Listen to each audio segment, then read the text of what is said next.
نحمده ونصلي على رسوله الكريم اما بعد فاعوذ بالله من الشيطان الرجيم بسم الله الرحمن الرحيم رب اشرح لي صدري ويسر لي امري واحلل عقدة من لساني يفقهوا قولي۔ اللہ سبحانہ وتعالیٰ کا لاکھ لاکھ شکر ہے کہ اس نے ہمیں قرآن حکیم جیسی نعمت عطا کی۔ قرآن مجید ہمارے اور ہمارے خالق، ہمارے رب، ہمارے مولا کے درمیان رابطے اور تعلق کا بہترین ذریعہ ہے، جس کے ذریعے ہم اس کے ساتھ کنیکٹ کرتے ہیں۔ اللہ سبحانہ وتعالیٰ جس نے پوری دنیا بنائی اور جو کچھ بھی ہمارے پاس ہے، جتنی بھی نعمتیں جن کا ہم تصور بھی نہیں کر سکتے، کیونکہ بعض کو تو ہم دیکھتے ہیں، جانتے ہیں، اور بعض کو ہم جانتے بھی نہیں لیکن ان سے فائدہ اٹھا رہے ہیں۔ یہ سب کا سب اکیلے ایک اسی کی طرف سے ہے اور اس میں کسی دوسرے کا کوئی حصہ نہیں۔ اس لیے سب سے زیادہ شکر اور سب سے زیادہ محبت اور سب سے زیادہ مضبوط تعلق ہمارا اسی کے ساتھ ہونا چاہیے۔ اسی کے ہاتھ میں ہماری زندگی ہے، اسی کے ہاتھ میں ہماری موت ہے، اسی کے ہاتھ میں ہمارا رزق ہے، اسی کے ہاتھ میں ہماری تقدیر ہے، اچھا اور برا سب اس کے پاس ہے۔ اس لیے عقل مند اور خوش قسمت وہ انسان ہے جو اس کو راضی کر لے، کیونکہ اگر وہ راضی ہو گیا تو ہم سب پار، اور اگر وہ ناراض ہے اور پوری دنیا میں بھی ہمارا ڈنکا بج رہا ہے تو کچھ بھی فائدہ نہیں، کچھ بھی حاصل نہیں۔ اس لیے کہ دنیا میں جس کے پاس جو بھی ہے، تھوڑا ہے یا زیادہ ہے، وہ موت کے ساتھ سب ختم ہو جانے والا ہے۔ انسان جب آگے جاتا ہے تو صرف ایک چیز ساتھ جاتی ہے اور وہ ہے اس کا عمل، اس کا ایمان، اس کا تقوی، اس کا اخلاق، اس کا اللہ پر توکل، اللہ کے ساتھ تعلق، اور اس کے بعد اللہ کے بندوں کے ساتھ خیرخواہی، محبت، ان کی خدمت اور ان کی بھلائی اور ان کے لیے خیر کے کام کرنے کا جو بھی انسان کو موقع ملا، اور وہ سب بھی اس کی رضا کے لیے، یعنی اللہ ہی کی خاطر۔ تو نیک اعمال جو انسان اپنے بدن سے بھی کرتا ہے، مال سے بھی کرتا ہے، زبان سے بھی کرتا ہے، دل کے ساتھ بھی کرتا ہے، بس یہ انسان کے ساتھ جاتے ہیں۔ باقی جتنی بھی مادی چیزیں ہیں وہ سب پیچھے رہ جاتی ہیں، وہ دوسروں کی ہو جاتی ہیں۔ لیکن کس قدر افسوس کی بات ہے کہ ہماری زیادہ رغبت، ہماری زیادہ محبت ان چیزوں کے ساتھ ہوتی ہے جو پیچھے رہ جائیں گی، چاہے وہ اولاد ہے یا مال ہے یا جائیداد ہے یا کچھ بھی۔ ان چیزوں سے ہم زیادہ محبت کرتے ہیں، اور جس چیز کو ہمارے ساتھ جانا ہے اس چیز کی طرف ہم توجہ کم کرتے ہیں۔ نماز کے لیے مشکل سے وقت نکالتے ہیں، جلدی جلدی پڑھتے ہیں اور اس میں اللہ کو کم ہی یاد کرتے ہیں۔ اس کے برعکس اگر دوستوں کی محفل ہو تو گپ شپ میں گھنٹوں بھی گزر جائیں، ٹیلی فون پہ ہیں باتیں کر رہے تو کتنی ہی دیر گزر جائے، ہمیں اس میں لطف آتا ہے اور ہم وہ ختم نہیں کرنا چاہتے۔ اللہ سے بات کرتے وقت کیا ہماری اتنی بھی کیفیت ہوتی ہے جتنی کسی دوست سے بات کرتے وقت؟ محبت کی کیفیت یا خوشی کی کیفیت کیا نماز کے اندر بھی وہ ہوتی؟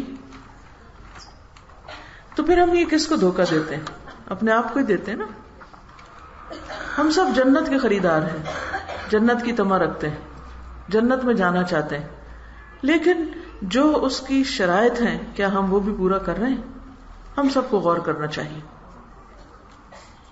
اللہ کا لاکھ لاکھ شکر ہے کہ آپ لوگ قرآن مجید پڑھ چکے ہیں، اس پر آپ سب کو بہت بہت مبارکباد پیش کرتی ہوں، آپ کو، آپ کے استادوں کو، آپ کے جتنے بھی لوگ آپ کے ساتھ تعاون کرنے والے ہیں، آپ کے والدین کو بھی، کیونکہ انہوں نے آپ کے ساتھ تعاون کیا تو آپ یہاں تک پہنچے، یا گھر والے یا شوہر یا بچے، جو بھی ہم سب کے ساتھ اس کام میں، اس مشن میں مددگار ہوتے ہیں، ان سب کے لیے بھی بہت دعائیں اور نیک تمنائیں۔ اللہ تعالیٰ سب کو بہترین جزا عطا فرمائے۔ اب یہ کہ جو تو تعاون کرنے والے ہوتے ہیں وہ تو اپنا اجر پا لیتے ہیں، اپنا حصہ ان کو مل جاتا ہے، لیکن ہم سب کو یہ دیکھنا چاہیے کہ ہم نے جو کچھ پڑھا ہے کیا ہم اس کا حق ادا کر رہے ہیں یا نہیں. صرف اس پر خوش ہو جانا کافی نہیں، خوش تو ہونا چاہیے کیونکہ اللہ تعالیٰ کا حکم ہے قل بفضل اللہ وبرحمتہ فبذلک فلیفرحوا هو خیر مما یجمعون. کہہ دیجیے کہ اللہ اور اللہ کی رحمت اور اس کے فضل کی وجہ سے انہیں چاہیے کہ خوش ہو جائیں، وہ ہر چیز سے بہتر ہے جو لوگ جمع کر رہے ہیں. اس حد تک تو ٹھیک ہے، ہمیں خوشی منانی چاہیے، لیکن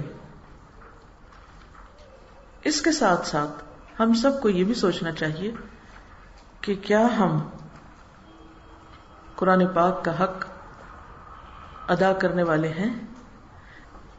کیا واقعی ہم نے اس کو پا کر، اس کو پڑھ کر، اس کو سمجھ لیا ہے، اس کو اچھی طرح جان لیا ہے، اور پھر جو یہ کہتا ہے اس پر ہم عمل بھی کر رہے ہیں؟ اور اگر پوری طرح ابھی دل مطمئن نہیں تو پھر کیا کرنا چاہیے کہ ہم اس کو اپنی آخری منزل نہ سمجھیں کہ بس ایک دفعہ پڑھ لیا اب بات ختم، کام ختم، فرض پورا ہو گیا.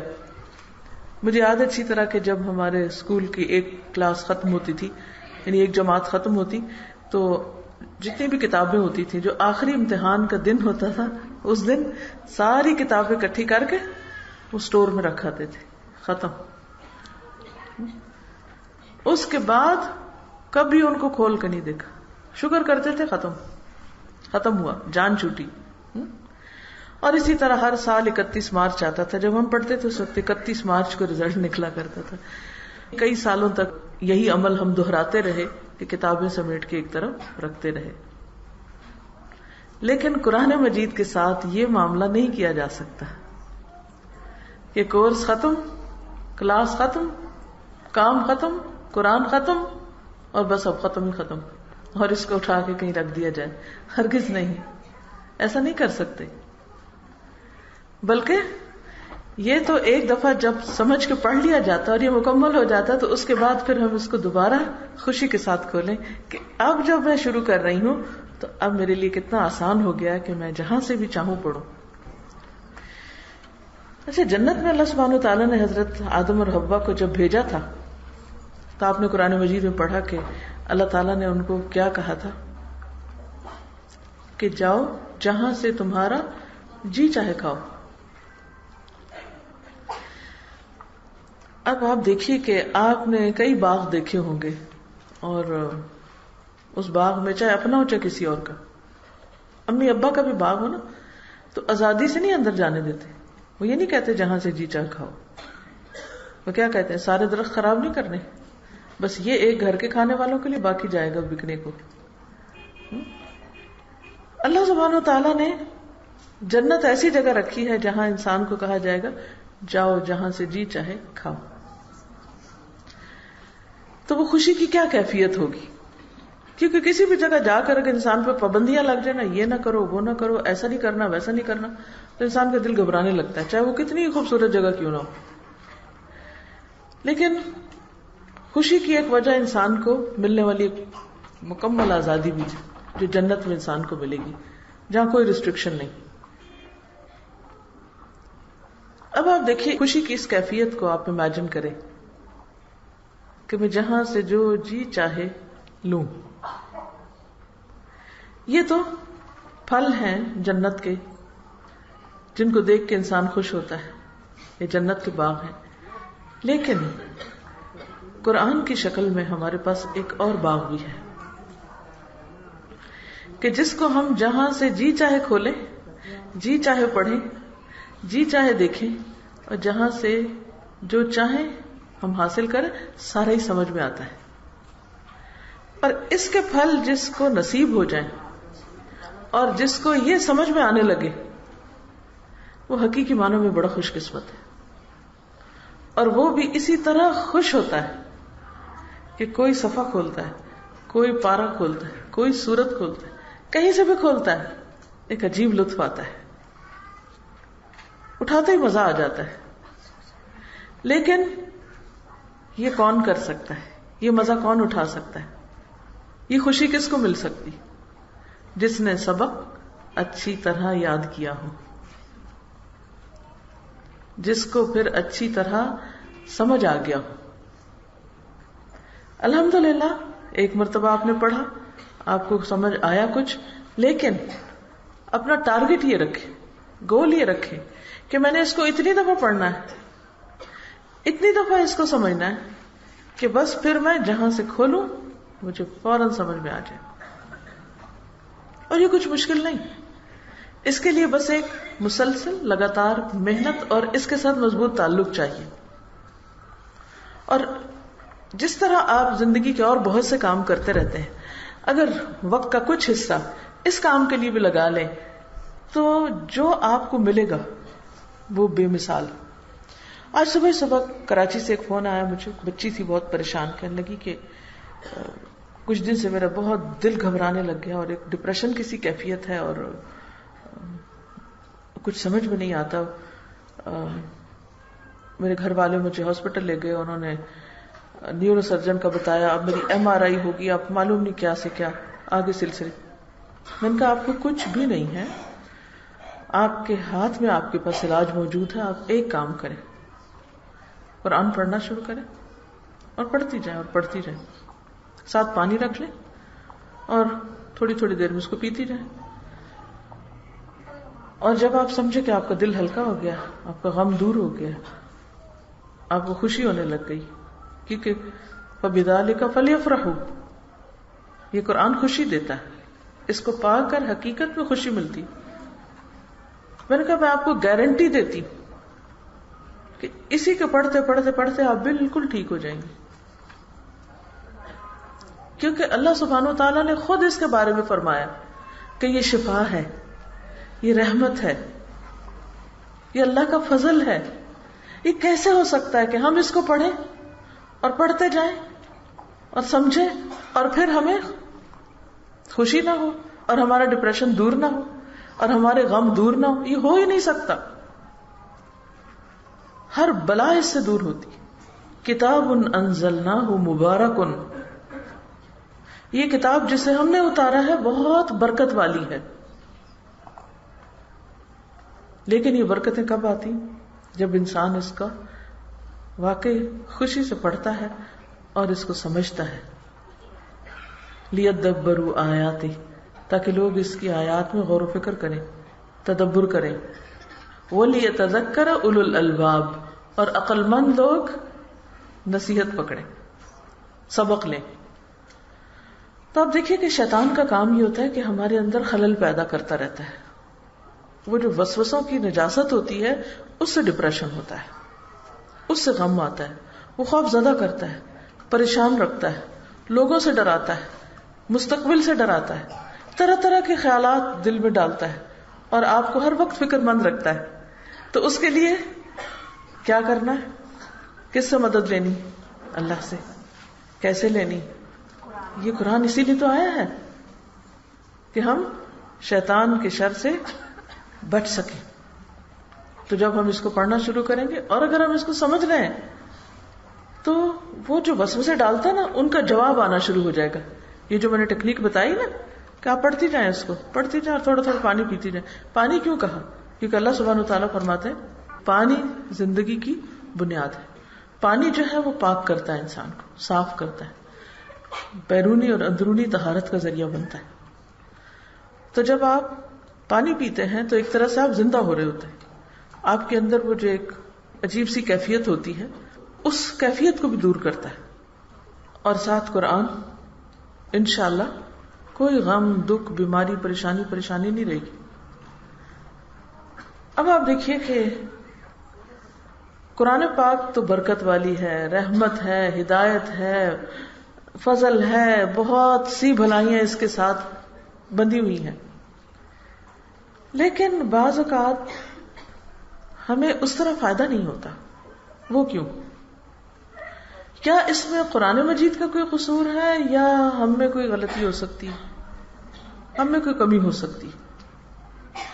اگر قرآن پڑھ کے بھی آپ کو فائدہ نہیں ہو رہا، آپ کی جسمانی، روحانی اور آپ کی جو اندر کی نفسیاتی جذباتی کیفیات ہیں ان کی بہتری نہیں ہو رہی، تو پھر there is something wrong with us، ہمارے ساتھ کچھ مشکل ہے، اس کو دور کرنے کی ضرورت ہے۔ ایک حدیث میں آتا ہے، ابو سعید خدری رضی اللہ عنہ روایت کرتے ہیں، صحابی ہیں یہ، کہ میں نے رسول اللہ صلی اللہ علیہ وسلم کو فرماتے ہوئے سنا، 60 سال بعد نااہل لوگ پیدا ہوں گے، یعنی حضور صلی اللہ علیہ وسلم کی وفات کے 60 سال بعد نااہل لوگ پیدا ہوں گے جو نماز کو ضائع کر دیں گے، کیونکہ آپ کے زمانے میں اور صحابہ کے زمانے میں تو سوال ہی پیدا نہیں ہوتا تھا کہ کوئی یہ سوچے کہ نماز چھوڑ دے، کیونکہ وہ تو اسلام کا ایک پلر ہے نا، پلر ہٹا دے تو عمارت نیچے، آپ تو مسلمان ہی باقی نہیں رہیں گے۔ تو کہا وہ نماز کو ضائع کر دیں گے، اپنی خواہشات کی پیروی کریں گے اور جہنم کے گڑھے میں جا پڑیں گے، جیسے قرآن پاک میں بھی آتا ہے کہ فخلف من بعدهم خلف اضاعوا الصلاة واتبعوا الشهوات فسوف يلقون غیا۔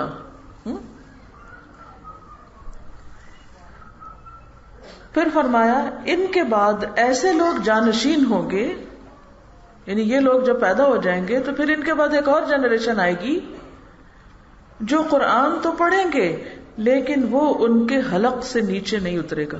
حلق تک مخارج ہوتے ہیں نا، مخارج بڑے اچھے ہوں گے، تجوید بڑی اچھی ہوگی، بڑا خوبصورت پڑھیں گے، لیکن نیچے نہیں جائے گا۔ نیچے سے مراد دل تک، دل میں نہیں اترے گا۔ اور قرآن کریم کی تلاوت 3 طرح کے لوگ کرتے ہیں، لوگوں کی 3 قسمیں ہیں جو قرآن پڑھتے ہیں، مومن، منافق اور فاجر۔ فاجر کس کو کہتے ہیں؟ گناہگار آدمی کو، فسق و فجور کرنے والا۔ حدیث کے راوی کہتے ہیں میں نے ولید سے پوچھا یہ 3 لوگ کیسے ہیں؟ انہوں نے کہا کہ منافق تو اس کا منکر ہوتا ہے، منافق تو اس کا منکر ہوتا ہے، وہ پڑھتا ہے مگر اندر سے اس کو یقین نہیں ہوتا، شک ہوتا ہے، کیونکہ منافق کی علامت کیا ہے؟ بظاہر اگر وہ کہتا بھی ہے کہ ہاں میں اس کو مانتا ہوں، وَمِنَ النَّاسِ مَن يَقُولُ آمَنَّا بِاللَّهِ وَبِالْيَوْمِ الْآخِرِ وَمَا هُمْ بِمُؤْمِنِينَ، وہ کہتے ہیں ہم ایمان لاتے لیکن وہ مومن نہیں ہوتے۔ اور آگے جا کے کیا فرمایا؟ فِي قُلُوبِهِمْ مَرَضٌ، ان کے دلوں میں مرض ہے، بیماری ہے، فَزَادَهُمُ اللَّهُ مَرَضًا، تو اللہ نے ان کی بیماری کو اور بڑھا دیا۔ یہ بیماری کس چیز کی بیماری ہے؟ شک کی بیماری، کہ وہ قرآن کے اوپر پورا یقین نہیں رکھتے۔ تو کہا منافق تو منکر ہوتا ہے، فاجر آدمی اس کے ذریعے کھاتا ہے، اس نے قرآن کو کمائی کا ذریعہ بنا رکھا ہے، بزنس بنا رکھا ہے، اور مومن اس پر ایمان رکھتا ہے، مومن ایمان رکھتا ہے۔ تو مومن وہ ہے جو قرآن کی تلاوت اللہ کی خوشنودی کے لیے کرے، لوگوں کی تعریف حاصل کرنے کے لیے نہیں، شہرت کا ذریعہ نہیں، لوگوں میں بہت امپورٹنٹ چیز بننے کے لیے نہیں، بلکہ کس لیے؟ اللہ کی خاطر۔ تو قرآن پڑھنے والوں کی 3 قسمیں ہو گئیں۔ پہلے زمانے میں بھی، اور میرا خیال ہے آج کل بھی یہ رواج ہوتا ہے کہ بعض لوگ جب انہوں نے بھیک مانگنی ہوتی ہے تو وہ کیا کرتے ہیں؟ قرآن کی تلاوت شروع کر دیتے ہیں۔ مجھے یاد ہے اچھی طرح ہمارے گاؤں میں کچھ ایسے بھکاری گزرتے تھے کہ جو بلند آواز سے گلیوں میں قرآن سنا رہے ہوتے تھے، تلاوت کر رہے ہوتے تھے۔ اچھا جب وہ تلاوت کر رہے ہوتے تھے تو لوگ سن کے، تو وہ کوئی آٹا لے کے جا رہا ہے، کوئی چیز، تو وہ جا کے ان کو دیتے تھے۔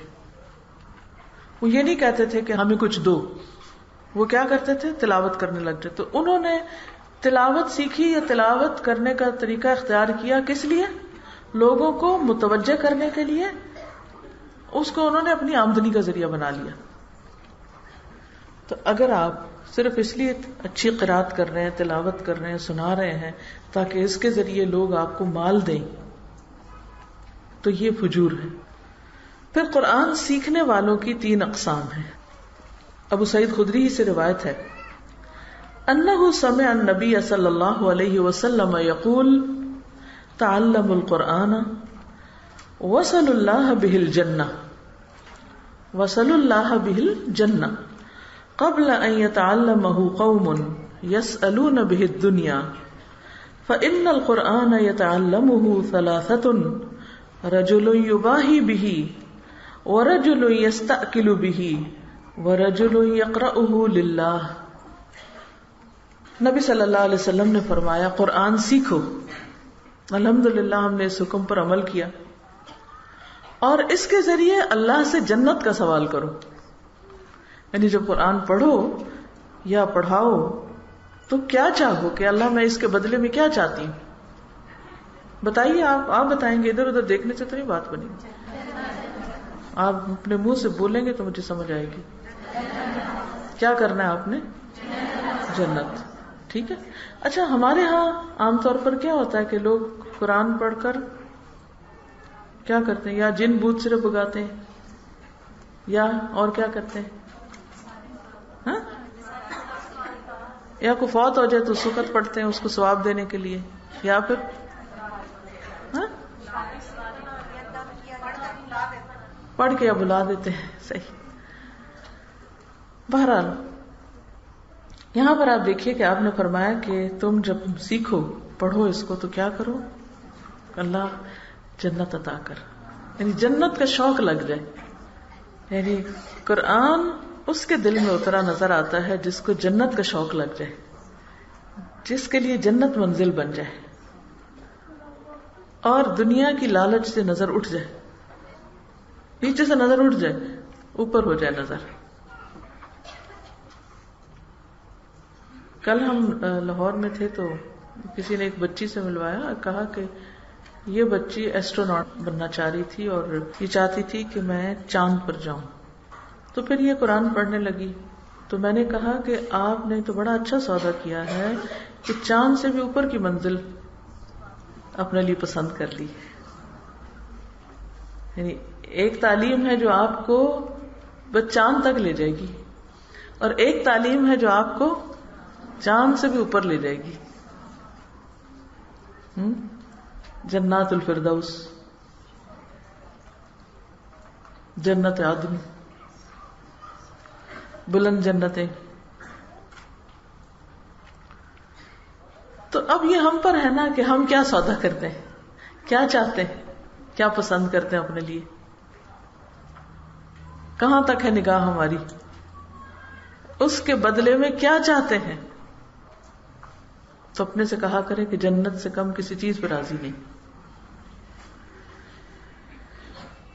فرمایا قرآن سیکھو اور اس کے ذریعے اللہ سے جنت کا سوال کرو. اس سے پہلے کہ ایسے لوگ آئیں جو اس کے ذریعے دنیا کا سوال کریں، یعنی اس کے ذریعے دنیا مانگے. یقیناً 3 طرح کے لوگ قرآن سیکھتے ہیں. قرآن سیکھنے والوں کی 3 قسمیں ہوتی ہیں. نمبر 1، وہ جو اس کے ذریعے فخر کرتا ہے، جی میں قرآن پڑھ گیا ہوں. ہم نے ایسا نہیں بننا. قرآن ہمارے عمل میں نظر آئے اور اس کی خوشبو ہم سے آئے، نہ کہ ہمیں یہ بتانا پڑے کہ میں قرآن پڑھا ہوں، تم مجھے کیا سمجھتے ہو. یعنی یہ فخر کا ذریعہ نہ بنے. دوسرا جو اس کے ذریعے کھاتا ہے، اس نے اسے دنیا کمانے کا ذریعہ بنا رکھا ہے. تیسرا وہ جو اللہ کی خاطر پڑھتا ہے، اللہ کی خاطر سیکھتا ہے. تو عام طور پر ایسا ہوتا ہے نا، جب ہم دنیا کی کوئی ڈگری لے لیتے ہیں تو پھر ہمارے اندر کیا آ جاتا ہے؟ تکبر، غرور. اور اس کی علامت کیا ہوتی ہے کہ ہم اپنے آپ کو دوسروں سے اچھا سمجھنے لگتے ہیں. یہ چیز نہیں آنی چاہیے. اپنے آپ کو چیک کرنا ہے. جب دل میں شیطان یہ خیال ڈالنے لگے کہ ہائے تم تو اتنی نیک ہو گئی ہو اور تم اب دوسروں سے زیادہ اچھی ہوگی، دوسرے تو بے وقوف ہیں، ان کو تو پتہ ہی کچھ نہیں، وہ تو جاہل ہیں، وہ تو ایسی خرابیاں کرتے ہیں اور ایسے ہیں اور ویسے ہیں، اور میں ان سب سے اچھی ہوں. میں تو اپنے پورے خاندان میں واحد ہوں جو قرآن پڑھی ہوئی ہوں، باقی سب جاہل ہیں. ایسے وسوسے جب شیطان ڈالے تو کیا کرنا ہے؟ توبہ توبہ کرنی ہے کہ یا اللہ توبہ، میرے اندر کوئی غرور نہ آئے. یا اللہ مجھے قرآن کا عامل بنا دے اور اس کے ذریعے تو مجھ سے راضی ہو جا، میرے اندر کوئی غرور نہ آئے، یہ خیال بھی نہ آئے کہ میں دوسروں سے اچھی ہوں. بعض ایسے لوگ ہوتے ہیں جن کے پاس علم کم ہوتا ہے مگر عمل بہت ہوتا ہے، وہ ان سے زیادہ بہتر ہیں کہ جن کے پاس علم ڈھیروں ڈھیر ہے اور عمل کچھ بھی نہیں. تو جو بھی اللہ نے دیا اس کا شکر، لیکن اب کرنا کیا ہے کہ اس کے ذریعے کیا کرنا ہے؟ بولے نا. جنت کا سودا کرنا ہے اور کیا کرنا ہے؟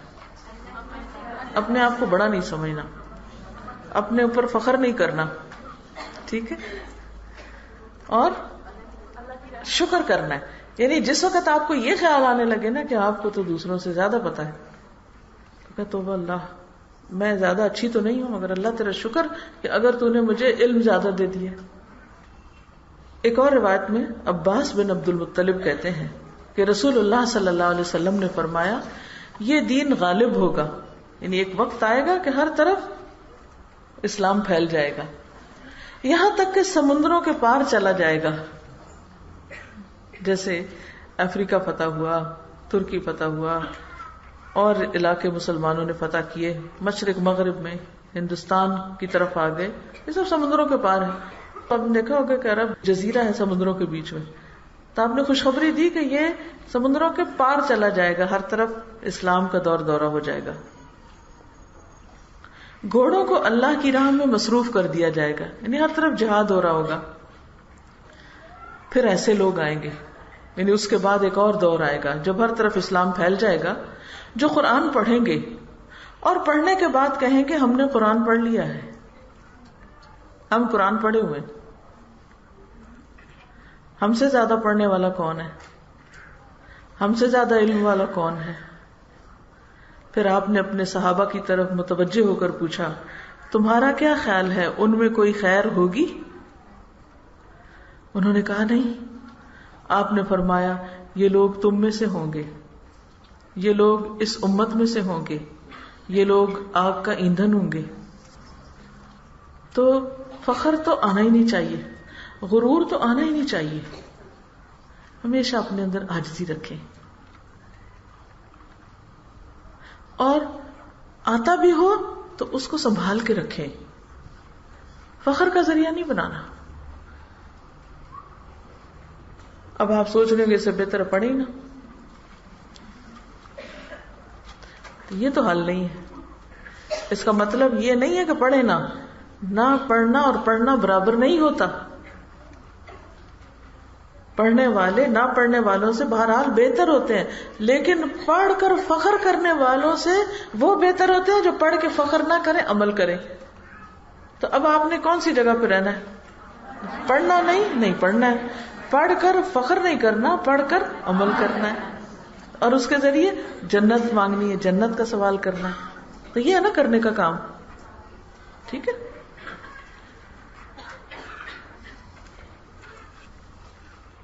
عبد الرحمن بن شبل الانصاری کہتے ہیں کہ معاویہ رضی اللہ عنہ نے ان سے کہا جب تم میرے خیمے کے پاس پہنچو تو کھڑے ہو کر رسول اللہ صلی اللہ علیہ وسلم سے سنی ہوئی کوئی حدیث بیان کرنا، یعنی کھڑے ہو کر تاکہ سارے سنیں. انہوں نے کہا میں نے اللہ کے رسول صلی اللہ علیہ وسلم کو فرماتے ہوئے سنا ہے قرآن مجید پڑھا کرو، اس کو کھانے کا ذریعہ نہ بناؤ، نہ اس کے ذریعے مال کثیر جمع کرو، نہ اس کے معاملے میں سنگ دل ہو جاؤ، اور نہ اس میں غلو کرو.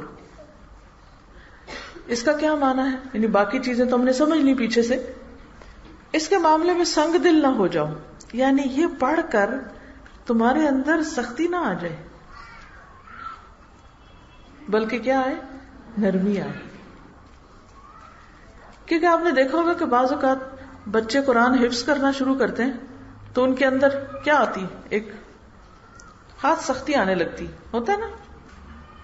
عام بچوں سے وہ تھوڑے سٹبن سے ہو جاتے ہیں اور جلدی بات بھی نہیں سنتے. شیطان ان کے پیچھے زیادہ آ جاتا ہے. تو ہم کہتے ہیں کہ ہائے ہم نے تو ان کو قرآن پڑھنے کے لیے بھیجا تھا اور یہ اب حافظ بنتے جا رہے ہیں اور وہ تو بات ہی نہیں سنتے، ان کو کیا ہو گیا؟ بات یہ ہے کہ جو بچہ قرآن کی طرف آئے گا شیطان اس کے پیچھے لگ جائے گا. ٹھیک ہے، اب جس کے پیچھے شیطان لگ جائے اس کے لیے تو بڑی مشکل ہے. تو وہ اس کے اندر بعض اوقات ایسی چیزیں پیدا کر دیتا ہے کہ جس کی وجہ سے وہ عام بچوں کی نسبت بھی زیادہ ستانے لگتے ہیں، پریشان کرتے ہیں. بعض اوقات بیچ میں کہتے ہیں ہم نے آگے نہیں پڑھنا، کیونکہ اکثر یہ مائیں پریشان ہوتی ہیں، میرے پاس کیس لاتی رہتی ہیں، بچے نے 10 سپارے پڑھتے ہیں، اب اس کو نظر پتہ نہیں لگی کیا ہوگا، وہ کہتا ہے میں نے آگے نہیں پڑھنا. پڑھ لیا ہے اب کہتا ہے میں نے دہرائی نہیں کرنی. کیوں پڑھایا تھا آپ نے؟ اپنے تاج کے لیے مجھے پڑھایا، اب آپ کہتی ہیں پھر پڑھو پھر پڑھو. تو بات یہ ہے کہ یہ مشکلات ہے اس راستے کی، اس سے پریشان ہو کے نیکی کا کام چھوڑنا نہیں، لیکن اس کا علاج کرنا ہے. بہت پیار سے سمجھداری سے بچوں کی ہمت افزائی کرنی ہے، لیکن اس بات پہ پورا چیک رکھنا ہے، اپنے لیے بھی آپ نے رکھنا ہے، بچوں کے لیے بھی رکھنا ہے کہ قرآن پڑھ کر سنگ دل نہ ہو، بے حس نہ ہو، کہ آپ لوگوں سے ملنا جلنا ہی چھوڑ دیں اور آپ اپنے آپ کو بی بی جی بنا کے سب سے الگ سلگ کاٹ کے رکھ لیں کہ نہیں مجھے تو کسی سے بات ہی نہیں کرنی کیونکہ میں تو کیا ہوں، قرآن پڑھی ہوئی ہوں. یہ تکبر نہ آئے، غرور نہ آئے، دل کے اندر نرمی رہے. آپ اپنے دل کی نرمی کا جائزہ لینے کے لیے اکثر دیکھا کریں کہ آپ قرآن پڑھ کر کتنا روتی ہیں، اکیلے میں، سب کے سامنے نہیں. سب کے سامنے تو بعض اوقات ایک کو دیکھ کے ایک کو رونا آ جاتا ہے، دوسرے کو ایک وائرس پھیل جاتا ہے، سارے رونے لگتے ہیں. یہ نہیں، کیا کرنا ہے؟ اکیلے بیٹھ کر جب قرآن آپ پڑھتے ہیں تو آپ دیکھیں کہ آپ کو کتنا رونا آتا ہے. 3 موقعوں پر اپنے دل کا جائزہ لینا چاہیے نا. اس میں سے ایک موقع کیا ہے؟ تنہائی کے اوقات میں، دوسرا ہے قرآن کی محفلوں میں، اور تیسرا ہے ذکر کے وقت. اب آپ ذکر یعنی قرآن پڑھ رہے ہیں، تنہائی میں بیٹھے ہوئے ہیں، اب آپ کے دل کا حال کیا ہے؟ آپ سب نے سیرت پڑھی ہوگی، حضرت ابوبکر رضی اللہ تعالیٰ عنہ کے بارے میں پڑھا ہوگا. ان کا کیا حال ہوتا تھا جب وہ قرآن پڑھتے تھے نماز میں؟ آپ کو معلوم ہے نا کہ انہوں نے اپنے گھر کے ایک حصے کو مسجد بنایا ہوا تھا، اور وہ جب نماز کے لیے کھڑے ہوتے اور قرآن پڑھتے تو وہ اتنا روتے تھے قرآن پڑھتے ہوئے کہ قریش کے بچے اور عورتیں بھیڑ لگا کے کھڑے ہو جاتے تھے. تو وہ دیکھ دیکھ کے حیران ہوتے تھے کہ یہ شخص کتنا روتا ہے. حالانکہ آپ دیکھیں کہ ابوبکر صدیق بڑے سمجھدار انسان تھے، نبی صلی اللہ علیہ وسلم کے دستے راست تھے، اور اتنا حوصلہ تھا ان میں، اتنا زبردست عزم تھا کہ آپ کے بعد جس طرح لوگ مرتد ہوئے اور جس طرح انہوں نے زکوٰۃ دینے سے انکار کیا، ان سب کے خلاف جنگ کی اور ان کو واپس دین کی طرف پلٹا کے لائے. بہت سمجھدار تھے. نبی صلی اللہ علیہ وسلم جب فوت ہوئے تو حضرت عمر کی کیفیت کیا تھی، باقی لوگوں کی کیا تھی، اور حضرت ابوبکر رضی اللہ تعالیٰ عنہ انتہائی سمجھداری کے ساتھ اس وقت سب کو تھامے ہوئے تھے، بہت حوصلے والے تھے. اتنا بڑا سمجھدار مرد، اور قرآن پڑھتا ہے تو اس کے آنسو ہی نہیں تھمتے. اچھا ہمارا حال الٹ ہے، ہم ویسے انتہائی بزدل، کوئی فوت ہو جائے، کوئی بیمار ہو تو ہمارا رونا نہیں ختم ہوتا، ذرا سی ہمیں کوئی چوٹ لگ جائے تو ہم روئے چلے جاتے ہیں، لیکن قرآن پڑھتے ہیں تو کوئی آنسو ہی نہیں ہے. واٹ از دس؟ یہ کیا ہے؟ بعضوں کو سمجھ میں ہوتی ہے، روتے ہی کوئی نہیں قرآن پڑھ کے. تو آپ سب نے کوشش کرنی کہ تنہائی میں، اکیلے میں قرآن پڑھ کر روئیں، اور یہ اسی وقت ہوگا جب دل میں اترے گا. یہ نشانی ہے دل میں اترنے کی. اب آپ نے آپ کو خود پہچان لیں آپ کون ہیں، ٹھیک ہے نا؟ کیا میں اکیلے میں قرآن پڑھ کے روتی ہوں؟ نہیں تو میرے اندر ابھی کوئی گڑبڑ ہے. مجھے کوشش کرنی، غور و فکر کرنا ہے کہ کیا کہا جا رہا ہے، اور اس کیفیت کو اپنے اندر پیدا کرنا ہے. دوسری چیز، اس میں غلو نہ کرو. غلو کا مطلب ہے کہ کبھی آپ اسے پڑھو تو اتنا پڑھو کہ بس نہ کھاؤ نہ پیو اور اپنی حالت خراب کر لو اور دنیا سے کٹ جاؤ کہ جی کیا ہم صاحب قرآن ہیں. یہ نہیں، اعتدال میں رہو. صحابہ کرام نے قرآن مجید پڑھا، اس کے ساتھ ساتھ بڑے بڑے اور کام بھی کیے.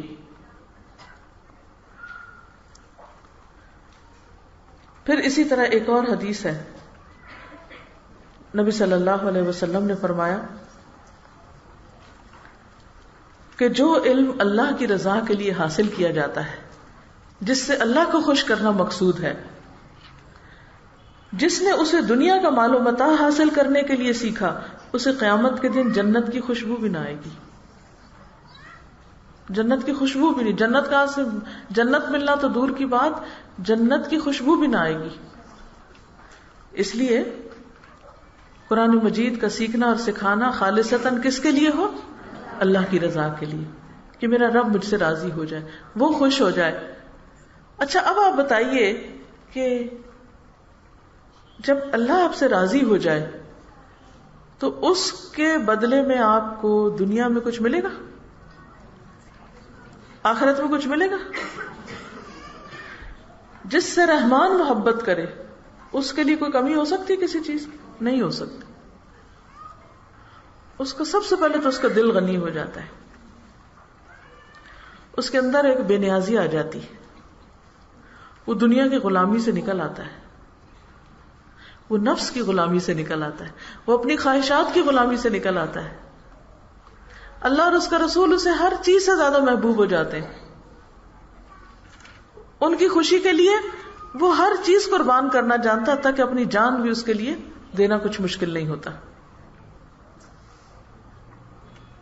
تو یہ نہیں فکر کرنی چاہیے کہ اچھا پھر ہمارا بنے گا کیا، پھر ہم کھائیں گے کہاں سے، پھر ہماری ضروریات کہاں سے پوری ہوں گی. رازق کون ہے؟ تو اس پہ یقین نہیں کہ وہ رزق دے گا آپ کو. اس کے بس ایک دروازہ نہیں، بہت سے دروازے. اچھا مثلاً اگر ایک مثال ہے چھوٹی سی، آپ کی کوئی بھی ضرورت ہے، کوئی بھی آپ کو دکھ ہے، تکلیف ہے، پریشانی ہے، کچھ چاہیے آپ کو. مثلاً میں کہتی یا اللہ مجھے ایک گاڑی دے دے، ٹھیک ہے نا، اپنے لیے گاڑی مانگ رہی. کوئی مجھے کہے ہے تمہارے پاس پیسے تو ہے نہیں تو تم گاڑی مانگ رہی ہو اللہ سے؟ بندوں سے نہیں، اللہ سے. ہاں اللہ سے گاڑی مانگ رہی، پھر پیسے ہی نہیں تمہارے پاس، تم گاڑی کیسے مانگ رہی؟ میرے پاس نہیں ہے نا، اللہ کے پاس تو ہے نا. اور اللہ کی نظر میں گاڑی کتنی بڑی چیز ہے؟ تنکے جتنی، یہ اس سے بھی چھوٹی ہے نا. اگر مثلا میں کہوں یا اللہ مجھے سونے کا پہاڑ دے دے کہ میں تیرے راستے میں خرچ کروں، مثلا وہ سونے کا پہاڑ اللہ کی نظر میں کیا چیز ہے؟ کچھ نہیں نا. لیکن جب ہم مانگتے ہیں نا کوئی چیز تو ہم ڈرتے ہیں، ہم کہتے ہیں ہائے یہ بہت بڑی چیز ہے، یہ تو پتہ نہیں مجھے ملے گی کہ نہیں. یقین ہی کوئی نہیں نا، شک میں رہتے ہیں. لیکن وہ اللہ کے نزدیک کچھ بھی نہیں ہے، کچھ بھی نہیں ہے. لیکن اگر آپ ہاں یہ اللہ کو بندوں سے کی طرح سمجھے نا کہ اگر آپ کسی بندے سے کچھ مانگے تو وہ نہیں دیں گے، ان کے پاس ہوگا بھی نا تو وہ کبھی نہیں دیں گے آپ کو.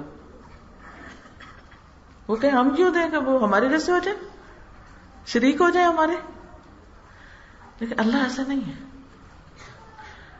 تو جب قرآن پڑھیں اور پڑھائیں بندوں سے بے نیاز ہو جائیں، بندوں کی غلامی نہ اختیار کریں، بندوں کے مال پہ ہرگز نظر نہ رکھیں، بندوں کی چیزوں کا کبھی لالچ نہ کریں. چاہے کسی کے ہاتھ میں ہیرو کی انگوٹھی ہو، چاہے کسی کے پاس ہزاروں کا ڈریس ہو، چاہے کسی کے پاس سب سے لیٹسٹ گاڑی ہو، قطعاً اس کا لالچ آپ کے دل میں نہ آئے. کہیں گے میں ان سے کیوں توقع رکھوں، میں اس سے کیوں نہ مانگوں جس نے ان کو دیا ہے. جو ان کو دے سکتا ہے وہ مجھے نہیں دے سکتا؟ دے سکتا ہے نا.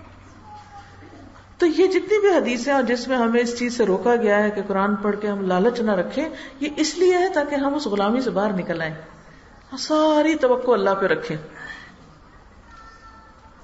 جو اللہ پہ توکل کرتا ہے، جو اللہ سے توقع رکھتا ہے، وہ مایوس بھی نہیں ہوتا، وہ نا امید بھی نہیں ہوتا، اور اس کے حوصلے ہمیشہ جوان رہتے، اور وہ اللہ کے بھروسے پہ بڑے بڑے کام شروع کر دیتا ہے. وہ کہتا ہے اللہ نے کرنا ہے نا، اللہ کا کام ہے، وہ کرا لے گا. میری ہمت کم ہے، بندوں کے پاس کم ہے، اس کے پاس کم نہیں.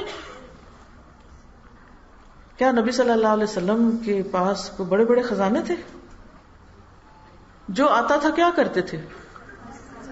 اللہ کے راستے میں دے دیتے تھے. اچھا اب کیا ہے کہ بعض اوقات اپنے لیے بھی نہیں بچتا تھا. وہ ایک دفعہ حضرت عائشہ کے پاس جو ہے انہوں نے سارا دے دیا. مجھے شام ہوئی تو وہ خادمہ سے کہا کہ کوئی کھانے کی چیز ہے تو لاؤ. کہا کچھ بھی نہیں. تو کہا کہ اچھا وہ جو گوشت آیا تھا کہا وہ تو سارا دے دیا تھا. تو اگر آپ کچھ کہتی تو بچا لیتے. آپ نے کہا ہی نہیں، ہم نے رکھا ہی نہیں. کیا غنا ہے. کس کے بھروسے پہ؟ اللہ کے بھروسے پہ کہ اللہ دیتا ہے. تو دین والوں کی، قرآن والوں کی ساری توقعات اور ساری کی ساری دعائیں کس سے ہونی چاہیے؟ اللہ سے. اور کسی کے مال سے کچھ لالچ نہ رکھے. پھر اس کے بعد عمران بن حسین کہتے ہیں ایک مرتبہ وہ کسی آدمی کے پاس سے گزرے جو لوگوں کو قرآن پڑھ کے سنا رہا تھا. تلاوت سے فارغ ہو کے اس نے لوگوں سے مانگنا شروع کر دیا. یہ دیکھ کر عمران رضی اللہ تعالیٰ عنہ نے انا للہ و انا الیہ راجعون پڑھا. کہا اور فرمایا کہ میں نے نبی صلی اللہ علیہ وسلم کو فرماتے ہوئے سنا ہے جو شخص قرآن پڑھے اسے چاہیے کہ قرآن کے ذریعے اللہ تبارک و تعالیٰ سے سوال کرے، کیونکہ ان قریب ایسے لوگ آئیں گے جو قرآن پڑھ کر اس کے ذریعے لوگوں سے مانگیں گے. تو ساری دعائیں کس سے مانگنی ہے؟ ساری کائنات کا جو بادشاہ ہے، جس کے لیے کوئی بھی چیز مشکل نہیں. پھر اسی طرح بعض اوقات یہ ہوتا ہے کہ جب انسان کے پاس علم آ جاتا ہے تو وہ دوسروں سے بحثیں شروع کر دیتا ہے، ان کو ٹوکا ٹاکی شروع کر دیتا ہے. لوگ اس سے بھاگنے لگتے ہیں. وہ کہتے ہیں تو یہ تو ابھی آگے اس نے تو بتانا ہے، یہ قرآن کی آیت ہے اور یہ حدیث ہے اور تم سب غلط کر رہے ہو، اس لیے چلو ان سے دور بھاگو. پھر ہم کہتے ہیں لوگ بڑے خراب ہیں، ان کو دین والے اچھے نہیں لگتے، اور ہم بھول جاتے ہیں کہ دین والے خود کیسی حرکتیں کر رہے ہیں. اپنی غلطی نہیں نظر آتی نا، ہم سب کو اپنی شکل ہی نہیں نظر آتی. آئینہ کوئی دکھائے تو وہ ہم دیکھنا ہی نہیں چاہتے، وہ ہمیں برا لگنے لگتا ہے جو ہمیں آئینہ دکھائے. تو قرآن پڑھ کر ہم نے بحثیں نہیں کرنی کسی سے، جیتنے کی کوشش نہیں کرنی. اگر ہار بھی گئے تو کیا ہوا؟ اللہ کو پتا نا ہمیں کتنا آتا ہے، تو لوگوں کو دکھانا تھوڑی ہے. حضرت ابو ہریرہ سے روایت ہے رسول اللہ صلی اللہ علیہ وسلم نے فرمایا جس نے علم اس لیے سیکھا کہ علماء کے سامنے فخر کرے اور بے وقوفوں سے جھگڑا کرے اور لوگوں کو اپنی طرف مائل کرے کہ میری طرف آ جاؤ، اللہ تعالیٰ اس کو دوزخ میں داخل کرے گا. سنن ابن ماجہ کی روایت ہے. دیکھیے اگر آپ کے اندر محبت ہوگی دین کی، اللہ کی، رسول کی، لوگ خود ہی آ جائیں گے آپ کی طرف. لیکن اگر آپ کولڈ سے ہیں، بے نیاز سے ہیں، بد اخلاق ہیں، کوئی نہیں آئے گا آپ کی طرف. تو اصل کیا ہے کہ دین پڑھ کر، قرآن پڑھ کر ہم نے نہ تو اپنے آپ کو سینٹر آف لائف بنا کے لوگوں کو اپنی طرف کھینچنا ہے کہ میں بہت اچھا ہوں میری طرف آ جاؤ، اور نہ ہی ہم نے کسی سے بحثیں کرنی ہے، اور نہ ہی ہم نے مقابلے کرنے ہیں. اچھا کئی لوگ قرآن پڑھ کے مقابلے شروع کر جاتے ہیں، میں فلاں سے بہتر ہوں، یا ہمارا استاد فلاں کے استاد سے بہتر ہے، یا فلاں فلاں سے بہتر ہے، اس کی یہ خوبی ہے، اس کی وہ. ان باتوں کی ضرورت کیا ہے؟ قرآن اس لیے تھوڑی پڑھتے. صحابہ کرام کا تو یہ اخلاق نہیں تھا، وہ ایسا نہیں کرتے تھے. ان چیزوں سے بھی بچنا چاہیے تاکہ اجر ضائع نہ ہو. اور آخری چیز، قرآن کو لے کے جھگڑنا نہیں چاہیے. نبی صلی اللہ علیہ وسلم نے فرمایا قرآن کے ذریعے جھگڑا نہ کرو اور نہ اللہ کی کتاب کے بعض حصے کو بعض کے ذریعے جھٹلاؤ. اللہ کی قسم مومن قرآن کے ساتھ جھگڑا کرے گا تو مغلوب ہو جائے گا اور منافق غالب آ جائے گا.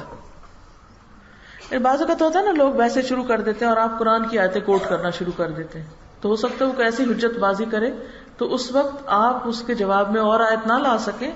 تو ایسا نہ ہو کہ پھر اس وقت یوں لگے کہ جیسے قرآن میں تو ہر بات کا جواب نہیں. تو کوئی بھی شخص آپ سے اگر قرآن کے بارے میں بحث مباحثہ یا جھگڑا کرنا شروع کرے تو وہیں چھوڑ دے، یعنی مجھے نہیں کرنا، میں جاہل ہوں، مجھے نہیں آتا، آپ کسی عالم کے پاس چلے جائیں. ٹھیک ہے، اس کے ذریعے مقابلے بازی نہیں کرنی. تو اللہ تعالی ہم سب کو عمل کی توفیق عطا فرمائے. اس موقع پر آپ سب کے لیے یہ دعائیں جو ہیں یہ ایک طرح سے تحفہ ہیں، یہ سب کو مل چکی ہیں الحمدللہ. میں چاہ رہی تھی کہ اس میں سے کچھ دعائیں میں آپ کو پڑھا دیتی ہوں تاکہ پھر آپ لوگ اس کو انجوائے کر سکیں. میں چاہوں گی کہ کچھ دعاؤں کا لفظی ترجمہ بھی آپ کو آتا ہوں. ٹھیک ہے سب کو الحمدللہ. گڈ، اچھا لگ رہا ہے آپ کے ہاتھوں میں بھی. لا إله إلا الله محمد رسول الله لا إله إلا الله محمد رسول الله لا إله إلا الله محمد رسول الله لا إله إلا الله محمد رسول الله لا إله إلا الله محمد رسول الله لا إله إلا الله محمد رسول الله. اس کے شروع میں ایک حدیث ہے، ان النبی صلی اللہ علیہ وسلم قال تعاہد القرآن فوالذی نفس محمد بیدہ لہو اشد تفلتا من الابل فی عقلها. نبی کریم صلی اللہ علیہ وسلم نے فرمایا اس قرآن کی دیکھ بھال کرو، حفاظت کرو، قسم ہے اس ذات کی جس کے ہاتھ میں محمد صلی اللہ علیہ وسلم کی جان ہے، یہ قرآن سینوں سے نکل جانے میں اونٹ سے زیادہ تیز ہے جو رسی میں بندھا ہوا ہو اور اسے کھول کر بھاگ نکلنے والا ہو. اب آپ نے پڑھا اور بعض لوگوں نے بہت مشکل حالات میں پڑھا. زندگی میں اور بھی مشکلات ہوں گی آپ کی، اور یہ چیلنجز سب کے ساتھ ہیں، کسی کے ساتھ زیادہ کسی کے ساتھ کم، لیکن کوئی بھی ان سے خالی نہیں. قرآن آپ کے لیے ایک مضبوط سہارا ہے. ایسا نہیں کہ اس کو چھوڑ کر آپ کے غم آسان ہو جائیں گے یا ہلکے ہو جائیں گے یا مشکلات کم ہو جائیں گی. ہاں یہ ضرور ہے کہ جب آپ اس کو پڑھیں گے تو اس کی برکت اور اس کے اندر اللہ کی طرف سے جو رحمت ہے اس کے ذریعے آپ پر ہوگی، اس سے آپ کے لیے مزید آسانیاں ہو جائیں گی. مختلف طرح کی مشکلات زندگی میں ایک امتحان ہوتے ہیں، ٹیسٹ ہوتے ہیں کہ کیا اب بھی بندہ اللہ کی طرف رجوع کرتا ہے اور اس کتاب کو تھامے رہتا ہے یا نہیں. تو حوصلے رکھیں، دل بڑے رکھیں اور اس کتاب کو مضبوط پکڑے رکھیں. یہ اللہ کی رسی ہے، اس کو چھوڑ تو نہیں سکتے نا. چھوڑیں گے تو کیا ہوگا؟ گر جائیں گے، گرے تو ہلاک ہو جائیں گے. اس لیے اس کو پکڑے رکھنا ہے کیسے بھی حالات ہوں. کوئی مجھے بتا رہا تھا کہ ان کے فادر جو تھے وہ یا ان کے دادا، جب پاکستان اور انڈیا کی تقسیم ہوئی ہے تو انڈین بارڈر انہوں نے ٹرک پہ کراس کیا تھا اور وہ صرف اس کا ایک راڈ پکڑ کے لٹک رہے تھے. اتنا رش تھا کہ پاؤں رکھنے کی جگہ نہیں تھی ٹرک پہ، صرف لٹک رہے اور سارا راستہ صرف لٹک کے گزارا. کتنا مشکل ہوگا اگر تھوڑی دیر بھی آپ کو کسی رسی کے ساتھ لٹکنا پڑے تو کیا حالت. اور آپ کو پتا ہو کہ جو رسی چھٹی تو گئے نیچے گرے مرے. تو قرآن چھوڑ کر تو کہیں نجات ہے ہی نہیں. اسے چھوڑ دیا تو اللہ کے ساتھ تعلق ٹوٹ گیا، چھوٹ گیا، گر پڑے. اس لیے ہر قیمت پہ کچھ ہو سمجھے کہ اسی میں ہماری نجات ہے، پکڑے ہی رکھنا ہے. کیسے بھی جھٹکے آئے زندگی میں، اور ایسے جھٹکوں میں دعائیں فائدہ دیتی ہیں. تو اللہ سے دعا کرتے رہنا ہے. یہ دعا تو قرآن مجید کے ختم کی دعا ہے، چونکہ آج کی تکمیل کی سیریمنی تھی، اس مناسبت سے اس کو سلیکٹ کیا گیا. قرآنی اور مسنون دعائیں تو آپ بہت پڑھتے بھی رہے ہیں اور کتابیں بھی موجود ہیں اور ترجمے بھی موجود ہیں جو قرآن مجید سے آپ لیتے ہیں اور حدیث مبارک سے لیتے ہیں. لیکن اس وقت آپ کے سامنے جو دعائیں رکھی گئی ہیں یہ قاری شیخ سدیس کی دعائیں ہیں. اس سال اللہ نے مجھے موقع دیا، رمضان میں اپنے گھر بلایا اور جس دن وہاں تک میل قرآن تھا اس موقع پر قاری سدیس نے یہ دعا پڑھی تھی اور دل پہ بہت زبردست اثر ہوا تھا. تو وہیں میں نے کھڑے کھڑے نیت کی کہ انشاءاللہ میں واپس جا کر اپنے اسٹوڈنٹس کے لیے اس دعا کو لکھوا کر اور ترجمہ کروا کر اس کو عام کروں گی، تاکہ جو مزہ مجھے آ رہا ہے اس وقت اور جو میری کیفیت ہے وہ ان کی بھی ہو اور ان کو بھی اس سے فائدہ پہنچے. تو یہی جذبہ تھا پیچھے جس کے نتیجے میں آج یہ کتاب اس مبارک موقع پر آپ کے ہاتھ میں ہے. مجھے امید ہے آپ اس کی قدر کریں گے اور صرف اس کو آخری بار نہیں پڑھیں گے بلکہ وقتاً فوقتاً پڑھتے رہیں گے. ٹھیک ہے انشاءاللہ تعالی. آخر میں آپ کو سنوا بھی دیں گے، لیکن ابھی ذرا اس کا ترجمہ پڑھ لیجئے. ٹھیک. اللہم اے اللہ، لک الحمد تیرے لیے ہے تعریف، کما جیسا کہ ہدیتنا تو نے ہدایت دی ہمیں، للاسلام اسلام کے لیے. چونکہ تو نے ہمیں اسلام کی طرف ہدایت دی ہے اس لیے ہم تیرا شکر ادا کرتے ہیں، تیری تعریف کرتے ہیں. وعلمتنا الحکمت والقرآن، اور سکھایا تو نے ہم کو حکمت اور قرآن. تو نے ہمیں حکمت اور قرآن سکھایا، اس پر ہم تیرا شکر ادا کرتے ہیں. تو آپ دل سے شکر کریے اللہ کا کہ اللہ نے ہمیں قرآن عطا کیا ہے، اس پر شکر ہے، اللہ کی تعریف ہے. اللہم لک الحمد اے اللہ تیرے لیے ہے تعریف، حمد الشاکرین تعریف شکر گزار لوگوں کی، یعنی جیسے شکر گزار لوگ تیری تعریف کرتے ہیں ویسی ہی ہم بھی تعریف کر رہے ہیں. اب آپ دیکھیے کہ جو جو اللہ سے راضی ہوتا ہے، خوش ہوتا ہے، اس کو نعمت ملتی ہے اور وہ اللہ کی تعریف کرتا ہے، تو وہ کیسے کیسے لفظ ہوں گے، کیسے کیسے جذبے ہوں گے. ہمیں پتہ نہیں ہمارے اندر وہ جذبات ہیں یا نہیں، اس لیے ہم کیا کہتے ہیں، یا اللہ ہم بھی ویسے ہی تیری تعریف کر رہے ہیں جیسے وہ کرتے ہیں، یا جیسے ایک شکر گزار کو کرنی چاہیے. الذاکرین ذکر کرنے والے، التائبین توبہ کرنے والے، المستغفرین بخشش مانگنے والے، الصائمین روزہ رکھنے والے، القائمین قیام کرنے والے، راتوں کو اللہ کی خاطر کھڑے رہنے والے. لک الحمد حمدا حمدا تیرے لیے تعریف، تعریف ہی تعریف. ولک الشکر شکرا شکرا اور تیرے لیے ہے شکر، شکر ہی شکر. لک الحمد تیرے لیے تعریف، انت قلتا تو نے کہا فرمایا، وقولک الحق اور تیرا قول حق ہے، سچ ہے. الحق المبین جو بالکل واضح ہے، حق یعنی تیرے جو بات ہے وہ بالکل واضح اور بالکل درست بات ہے. وانت اصدق القائلین اور تو سب سے سچا ہے فرمانے والوں میں، بات کرنے والوں میں. قل کہہ دو، صدق اللہ اللہ نے سچ فرمایا، جو بھی کہا سچ کہا.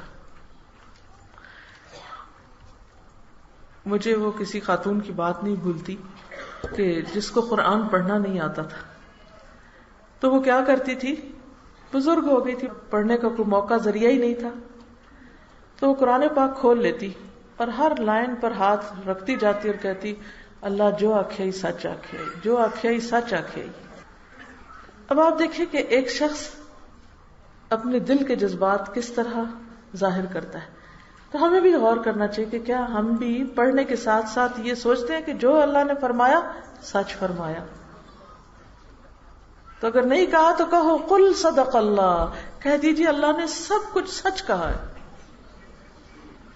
فاتبعوا ملت ابراہیم حنیفا پس پیروی کرو ملت ابراہیم کی، ابراہیم علیہ السلام کے طریقے کی جو یکسو تھے. ومن اصدق من اللہ حدیثا اور اللہ سے بڑھ کر سچی بات کس کی ہو سکتی.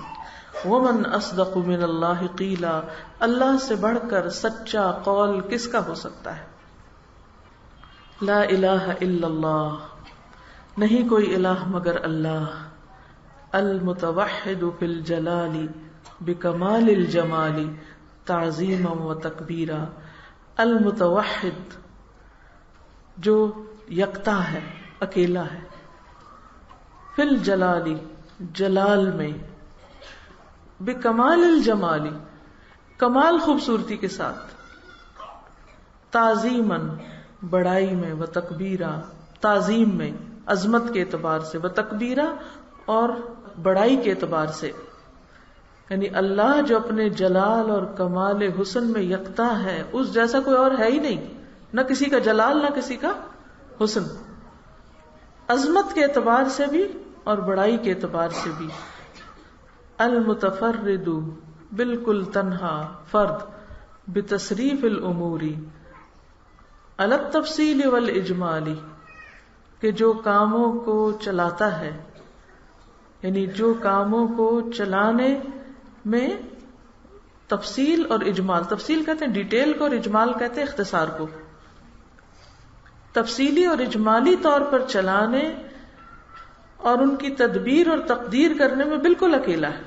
تقدیر میں، و تدبیرن، اور تدبیر کرنے میں، یعنی جس طرح اس نے کسی چیز کو بنایا اور جس طرح وہ چاہے اس کا انتظام چلا رہا ہے، یہ مراد ہے. المتعالی، بہت بلند، بعظمتہ، اپنی عظمت کے ساتھ، ومجدہ، اور بزرگی میں.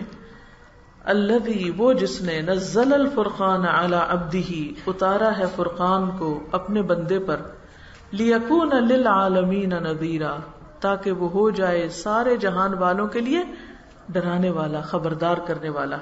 تو یہ اللہ سبحانہ وتعالیٰ کی کچھ صفات کا ذکر ہے. لا الہ الا اللہ، اللہ کے سوا کوئی الہ نہیں. الکریم، بزرگی والا، کرم والا. التواب، بہت زیادہ توبہ قبول کرنے والا.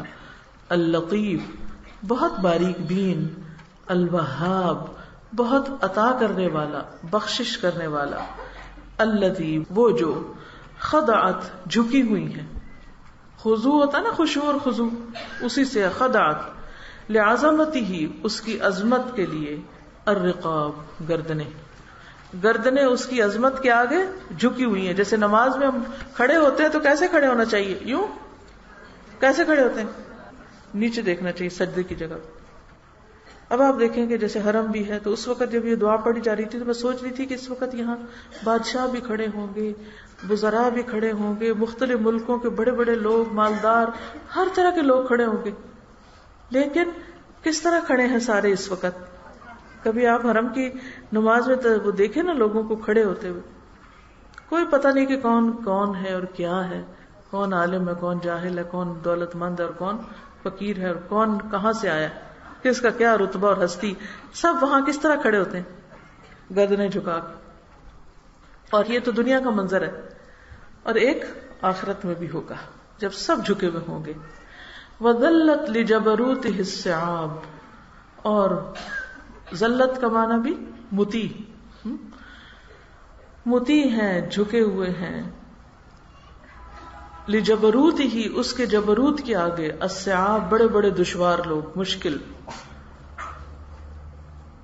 وَلَانَتْ لِقُدْرَتِهِ، یہ لام جو ہے نا یہ قدرت کے ساتھ لگنا چاہیے، اس کو آپ ٹھیک کر لیں.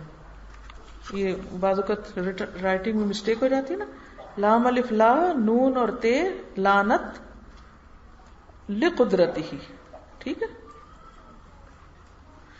جیسے خدعت ہے نا اور ذلت، اسی طرح ہے لعنت. لعنت نہیں، لعنت لام الف نون تے، لین سے، نرمی سے. ولعنت لقدرتہ الشدائد السلاب، اور نرم ہے، نرم ہے اس کی قدرت کے آگے. شدائد، جو سخت شدید ہیں. السلاب، چھیننے والے، یعنی جتنے بھی بڑے بڑے لوگ ہیں اور بڑی بڑی طاقت رکھتے ہیں وہ سب اللہ کے آگے آ کے بالکل نرم پڑ جاتے ہیں. رب الارباب، رب ہے سارے ربوں کا، یعنی دنیا میں جتنے بھی بڑے بڑے لوگ ہیں ان سب کا رب ہے، سب پالنے والوں کو پالنے والا ہے. مسبب الاسباب، اور مسبب الاسباب ہے، تمام اسباب کا بنانے والا. ومنزل الکتاب، اور کتاب کا نازل کرنے والا. وخالق الناس من تراب، اور پیدا کرنے والا لوگوں کو مٹی سے. یعنی حیرت کی بات ہے نا کہ مٹی سے انسان بنایا اور وہ جیتا جاگتا، بولتا، چلتا پھرتا، کھاتا پیتا، کیا کیا صلاحیتیں اس میں، اور بنا کہاں سے؟ مٹی سے. کوئی اور کیوں نہیں بنا لیتا؟ نہیں بنا سکتا. غافر الذنب وقابل التوب، گناہ بخشنے والا، توبہ قبول کرنے والا. شدید العقاب، سخت سزا دینے والا. لا الہ الا هو علیہ توکلت، نہیں کوئی الہ مگر وہی، اسی پر میں نے توکل کیا. وإلیہ متاب، اور اسی کی طرف پلٹنا ہے، لوٹنا ہے. اگر متابی ہو تو میرا لوٹنا، ورنہ متاب لوٹنا. ونحن، اور ہم، علی ما قال ربنا، اس پر جو ہمارے رب نے فرمایا. وخالقنا ورازقنا، ہمارے خالق اور ہمارے رازق نے. من الشاہدین، گواہوں میں سے ہیں. جو ہمارے رب نے فرمایا اس پر ہم گواہ ہیں، وَلِمَا أَوْجَبَ اور اس پر جو اس نے واجب کیا، وَأَلْزَمَ اور لازم کیا کہ یہ کرنا ہی کرنا ہے، غیر جاہدین اس کو انکار کرنے والے نہیں ہیں، اس کو جھٹلانے والے نہیں ہیں، والحمد للہ رب العالمین اور تعریف اللہ کے لیے ہے، ساری تعریف جو رب ہے تمام جہانوں کا. اتنی دعا سن لیجئے اور پوری یکسوئی سے سنیے، پھر میں آگے پڑھاؤں گی، پھر آگے لگاؤں گی.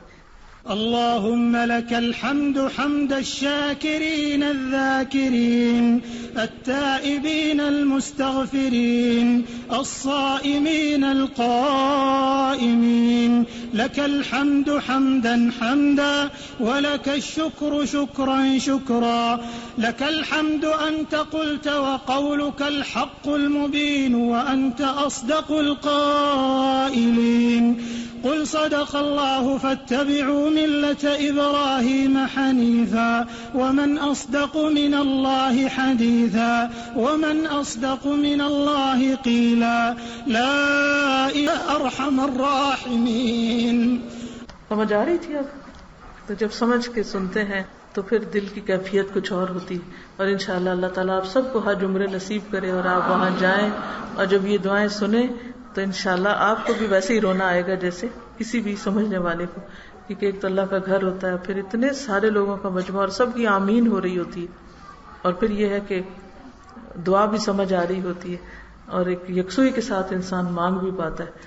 تو بہت سے لوگ اپنے فری ٹائم پہ یہ دعائیں سننا بھی چاہتے ہیں لیکن سمجھ نہیں آتی، تو پھر وہ پورا انٹرسٹ نہیں اس میں ہوتا. مثلا استری کرنے کا ٹائم ایسا ہوتا ہے کہ جس میں بجلی بھی ہوتی ہے، ورنہ تو یہ ہوتا ہے کہ آپ سننا چاہیں کچھ تو بجلی کوئی نہیں ہوتی، بجلی بھی ہوتی ہے اور وقت بھی بہت ہوتا ہے اور گھنٹہ گھنٹہ بعض اوقات لگ جاتا ہے. تو اس وقت آپ جہاں استری لگائی ہوئی نا وہاں قریب ایک ٹیپ ریکارڈر رکھتے ہیں اور وہاں کچھ دعائیں اور تلاوتیں اور لیکچرز لگانے کو رکھ دیں. ادھر سے آپ نے استری کیا کا بٹن آن کیا اور ادھر سے آپ نے ٹیپ ریکارڈر، کیونکہ اس وقت کیا کرنا ہو، سوچے پریشانیاں، تو ان چیزوں سے نکلنے کے لیے آپ ایسی چیزیں سننا شروع کر دیں. اس سے کیا فائدہ ہوگا کہ انشاءاللہ سنتے سنتے یہ دعائیں یاد ہو جائیں گی، آپ کو صورتیں یاد ہو جائیں گی. جو لیکچر آپ ویسے نہیں سن سکتے، گھر میں لا کے رکھے ہوئے ہیں، ٹائم ہی نہیں، وہ بھی آپ کے ہو جائیں گے. تو اگر آپ روزانہ یہ کام ایسا کرتے ہیں، یا کچن ہے یا کوئی بھی، تو اس میں آپ اپنے علم میں اضافے اور اپنے صلاحیتوں میں اضافے کے لیے ضرور کچھ نہ کچھ آگے بڑھیں. پھر ہے وصلوات اللہ وسلامہ، اور اللہ کی رحمتیں اور سلامتی علی خاتم النبیین، خاتم النبیین پر، محمد صلی اللہ علیہ وسلم پر، و امام المرسلین اور سارے رسولوں کے امام پر. کہاں امامت کرائی تھی آپ نے؟ جی ہاں. وعلی آلہ الطیبین الطاہرین، اور آپ کی آل پر جو طیب ہیں، طاہر ہیں. وصحابتہ، اور آپ کے صحابہ الغر المیامین جو بہت بابرکت ہیں، عظیم اور مبارک ہستیاں ہیں. وزوجاتہ الطاہرات، اور آپ کی زوجات بیویاں الطاہرات جو پاکیزہ ہیں، امہات المؤمنین مومنوں کی مائیں ہیں. والتابعین، اور تابعین جو ان کے بعد آئے. ومن تبعہم، اور جنہوں نے ان کی بھی پیروی کی، بے احسان، احسان کے ساتھ یعنی نیکی کے ساتھ، الی یوم الدین، قیامت کے دن تک. اللہم، اے اللہ، لک الحمد، تیرے لیے ہے تعریف، علی نعمک العظیمہ، تیری عظیم نعمتوں پر. وآلائک الجسیمہ، اور تیری بڑی بڑی نعمتوں پر. آلاء کس کو کہتے ہیں؟ نعمتیں. الجسیمہ، جسیم جسم سے ہے یعنی بہت بڑی. حیث، جس طرح. انزلتا، تو نے نازل کی. الینا، ہماری طرف. خیر کتبک، اپنی بہترین کتاب. کون سی؟ قرآن مجید. وارسلت الینا، اور تو نے بھیجا ہماری طرف. افضل رسلک، اپنے بہترین رسول کو. وشرعت لنا، اور تو نے مقرر کی ہمارے لیے. افضل شرائع دینک، اپنے دین کی بہترین سب سے افضل شریعت، شریعتوں میں سب سے افضل. وجعلتنا اور تو نے بنایا ہمیں من خیر امت بہترین امت میں سے اخرجت للناس جو لوگوں کے لیے نکالی گئی. وہدیتنا اور تو نے رہنمائی کی ہماری لمعالم دینک اپنے دین کی نشانیوں کی طرف. معالم نشانیاں. الذی لیس بہ التباس وہ جس میں کسی قسم کا کوئی شک نہیں. وَلَكَ الْحَمْدُ اور تیرے لیے ہے تعریف الا اس بات پر ما یسرتنا جو تو نے آسان کی ہمارے لیے من تلاوت کتابک العزیز اپنی زبردست کتاب کی تلاوت. یعنی اس کا پڑھنا جو تو نے ہمارے لیے آسان کر دیا. اللہ کی رحمت تھی تو آپ کے لیے آسانی ہوئی نا, ورنہ مشکلات تو سب کے راستے میں کچھ نہ کچھ آئی ہوگی. تو اس پر بھی ہم تیرا شکر ادا کرتے ہیں. الذی لا یأتیہ الباطل من بین یدیہ ولا من خلفہ وہ کتاب کہ اس کے آگے اور پیچھے باطل آ ہی نہیں سکتا. تنزیل نازل کردہ ہے من حکیم حمید اس رب کی طرف سے جو حکمت والا قابل تعریف ہے. اللہم اے اللہ انا عبیدک بے شک ہم سب تیرے غلام ہیں. بنو عبیدک تیرے غلاموں کے بیٹے ہیں. بنو امائک تیری امائک غلام عورتوں کے لیے استعمال ہوتا ہے, تیری بندیوں کی اولاد ہے. نواسینا ہماری پیشانیاں بیدک تیرے ہاتھ میں. نواسینا بیدک ہماری پیشانیاں تیرے ہاتھ میں. یہاں آپ دیکھیے کہ ایک دعا کو جب وہ ریپیٹ کرتے نا بار بار تو ہم نے اس کی طرح ڈال دی, ورنہ اصل دعا میں ایک ہی دفعہ ہے. نواسینا بیدک ہماری پیشانیاں تیرے ہاتھ میں ہے. مادن چلتا ہے, فینا ہمارے معاملے میں, حکمک تیرا حکم یعنی ہم پر تیرا ہی حکم چلتا ہے, جو تو چاہے ہمارے لیے ہوتا ہے. عدل عدل والا ہے, فینا ہمارے معاملے میں, قضاؤک تیرا فیصلہ. دیکھیے دنیا میں جو بھی ہمیں پیش آتا ہے نا وہ اللہ کے اذن سے ہی ہوتا ہے, اس کا فیصلہ ہوتا ہے. تو اس کو ایکسپٹ کر لینا یہ انسان کی بہت بڑی گریٹنس ہوتی, اور اللہ اس بندے سے راضی ہو جاتا ہے جو اللہ کے فیصلوں پہ راضی ہوتا ہے. اگرچہ بہت مشکل ہوتا ہے, لیکن اگر ہم نہ بھی ایکسپٹ کریں تو حقیقت تو نہیں بدلتی نا, وہ تو ویسے ہی رہے گی. کوئی بیماری, کوئی خاندان میں کوئی پریشانی, کوئی گھر کے اندر کوئی ایسی تکلیف کہ جو ہمارے لیے ناقابل برداشت ہو, تو اس وقت ہم کہتے ہیں نا بس یہ تو برداشت سے باہر ہے. یہ نہیں کہنا چاہیے, کیونکہ اللہ کو پتا تھا کہ برداشت میں ہے یا نہیں ہے. ٹھیک ہے نا. تو ان سب چیزوں کو کہنا کہ اللہ اگر یہ ہوا میرے گھر میں تیرے اذن سے ہوا اور تیرا فیصلہ, میں اس پہ بھی راضی, میں راضی, تاکہ تو مجھ سے راضی ہو جا. نسألک اللہم بکل اسم ھو لک اے اللہ ہم تجھ سے سوال کرتے ہیں ہر نام کے ساتھ جو تیرے لیے ہے, یعنی تیرے جتنے بھی اسماء حسنی ہیں ان سب کا واسطہ دے کر تجھ سے سوال کرتے ہیں. سمیت بہ نفسک جو تو نے اپنے نفس کے لیے اپنی ذات کے لیے نام رکھا خود تو نے. او انزلتہ فی کتابک یا تو نے اپنی کتاب میں اس کو اتارا. او علمتہ احدا من خلقک یا تو نے اس کو اپنی مخلوق میں سے کسی کو سکھایا. علمتہ تعلیم دی. اب استأثرت بہ فی علم الغیب عندک یا تو نے ترجیح دی اس کو اپنے علم غیب کے لیے, یعنی کسی کو بھی نہیں بتایا, اپنے پاس ہی صرف اس کو پتا ہے.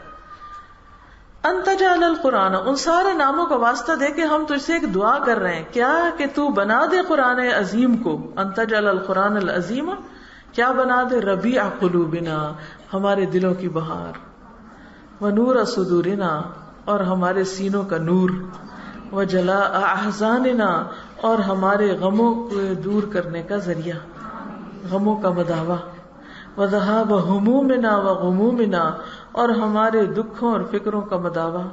غم اور فکر اور پریشانی, ہم ہوتا ہے جو آئندہ کے لیے ہو, غم ہوتا ہے جو ماضی میں ہو چکا ہو, یعنی کبھی پچھلی باتیں پریشان کرتی ہیں, کبھی آئندہ کی فکریں ستاتی ہیں. اللہ قرآن کو ہمارے دل کی ایسی بہار بنا کہ سارے غم چلے جائیں.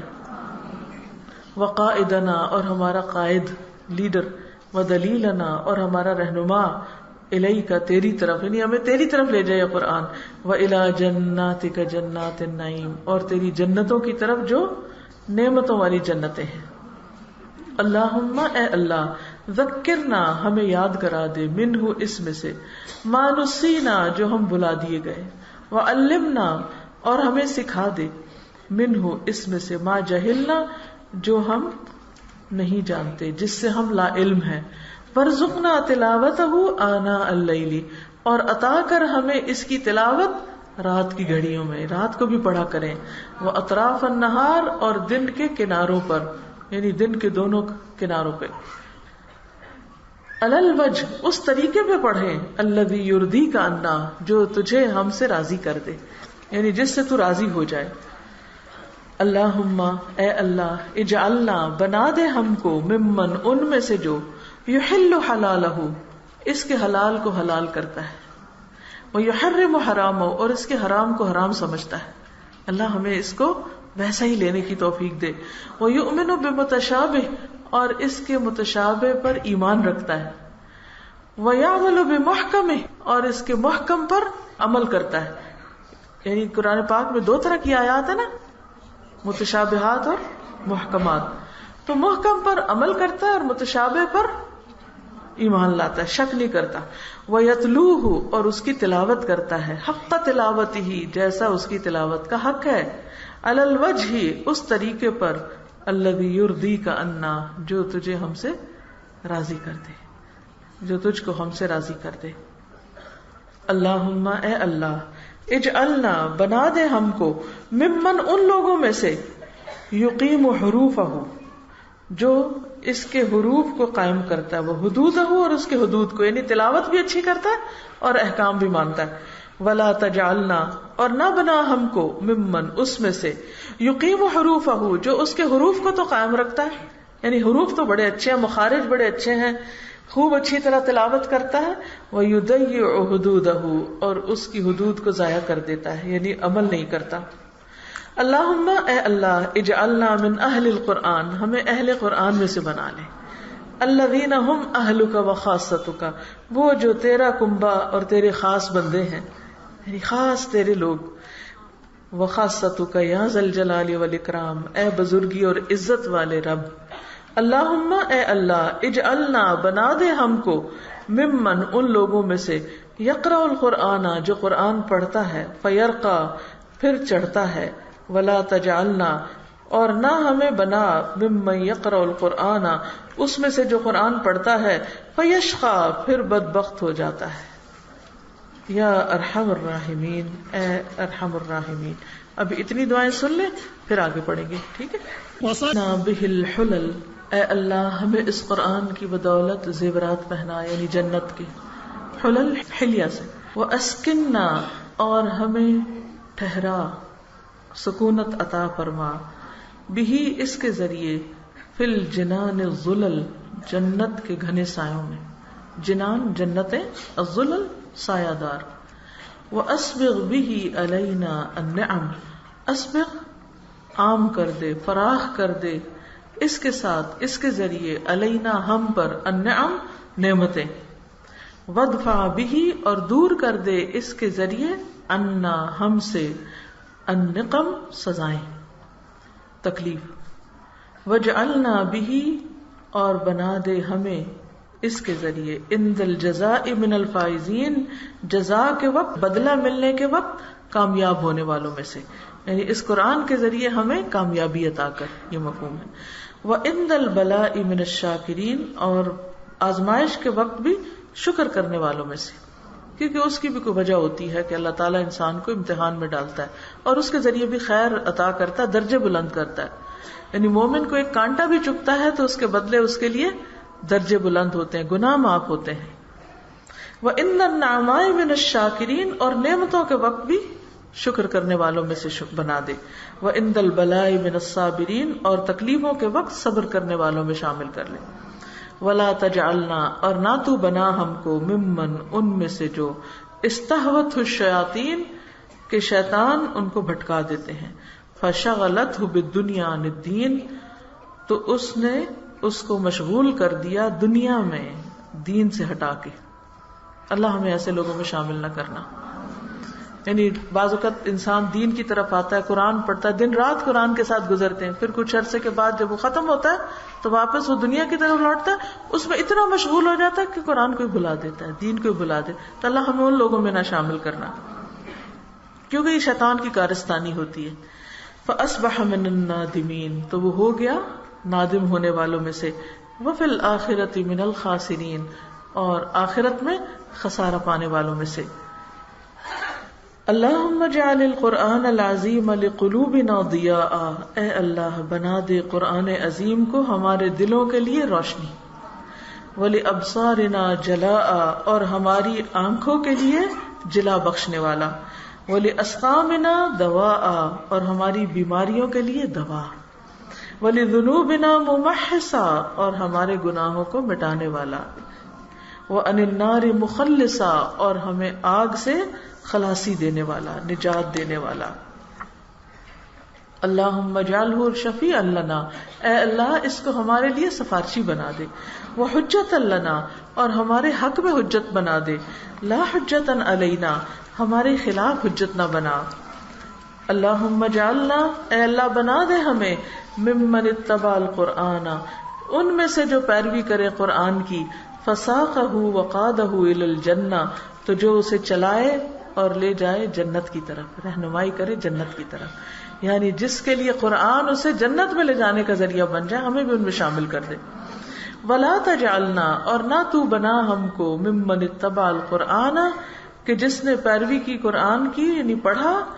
فزح فی قفاہ الی النار، تو وہ اس کو اس کی قفا کہتے ہیں، یہ جو ہوتی ہے نا پیچھے ریڑھ کی ہڈی ہے اس کی گدی، تو اس کے ساتھ اس کو اوندے وہ جہنم میں گرانے کا ذریعہ بنا.